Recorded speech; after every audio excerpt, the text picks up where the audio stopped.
Israel attacks మీద attacks చేస్తున్నటువంటి దశలో వాళ్ళ తీరు ఎలా ఉంది, ఇజ్రాయెల్ నేర్పుతున్న పాఠం ఏంటి అన్న దాని మీద చాడా శాస్త్రి గారికి సంబంధించిన ఒక కథనం చూద్దాం. మనకు తగినంత బలం లేనప్పుడు బలవంతుని దొంగతనంగా పోయి గెచ్చకూడదు. సరిగ్గా పాలస్తీన్ హమాస్ ఇదే పని గత సంవత్సరం అక్టోబర్ 7 చేసింది.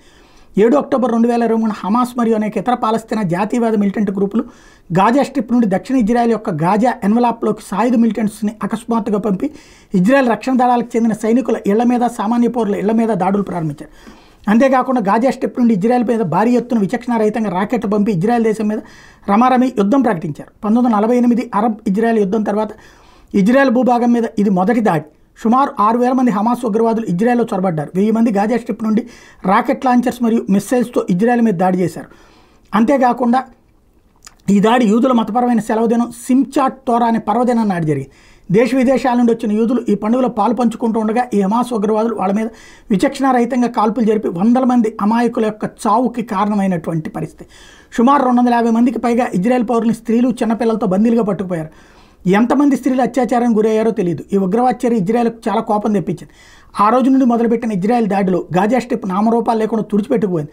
పాలస్తీనాలో అధికారం ఎలగబెడుతున్న హమాస్ దశాబ్దాలుగా దొరుకుతున్న అంతర్జాతీయ ఆర్థిక నిధులతో అక్కడ ప్రజల జీవన ప్రమాణాలు పెంచే చర్యలకు ఖర్చు చేయకుండా ఆ నిధులను అత్యాధునిక ఆయుధాలు కొనుగోలు చేయడానికి అవకాశం చూసుకుని ఇజ్రాయెల్ మీద దాడి చేయడానికి అన్నట్టు గాజా స్ట్రిప్ అంతా కిలోమీటర్ల మేర సొరంగ రహదారులు నిర్మించడానికి ఉపయోగించారు. తాము పోగేసిన ఆయుధ సంపత్తిని స్కూల్స్, హాస్పిటల్స్, నివాస గృహాల కింద అత్యాధునిక బంకర్స్ నిర్మించి వాటిల్లో నిల్వ ఉంచింది. ఈ విషయం కనిపెట్టిన ఇజ్రాయెల్ భారీ దాడులతో గాజా స్ట్రిప్ మీద విరుచుకుపడి హమాస్ ఉగ్రవాదులు కోలుకోలేని దెబ్బతీసింది. ఇజ్రాయెల్తో ఉత్తరాన ఉన్న లెబనాన్ని హెజ్బుల్లా అనే మరో ఉగ్రవాదుల గ్రూప్ పాలిస్తోంది. హమాస్కి మద్దతుగా హెజ్బుల్లా ఉత్తరం వైపు నుండి ఇజ్రాయెల్ మీద దాడులు ప్రారంభించింది. దీంతో ఇజ్రాయెల్ పైన రెండు వైపులా దాడులను ఎదుర్కోవాల్సి వచ్చింది. గాజా స్ట్రిప్లో హమాస్ బలహీనపడిన తర్వాత ఇజ్రాయెల్ తన దృష్టిని లెబనాన్లో గల హెజ్బుల్లా గ్రూప్ మీద సారించింది. అసలు లెబనాన్ స్వతహాగా క్రైస్తవ మెజార్టీ దేశం. క్రిస్టియన్ పాలకులు ఉండేవారు. దాని రాజధాని బీరూట్ని ప్యారిస్ ఆఫ్ వెస్ట్ అని పిలిచేవాడు.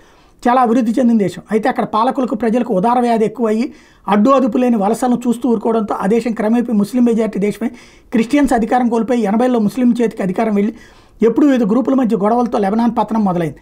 లెబనాన్లో 1982 నుంచి హెజ్బుల్లా గ్రూప్ బలపడింది. దీన్ని ఇరాన్ ప్రభుత్వం తయారు చేసింది. దీనికి వెనక దన్ను ఇస్లామిక్ రెవల్యూషనరీ గార్డ్స్ IRG.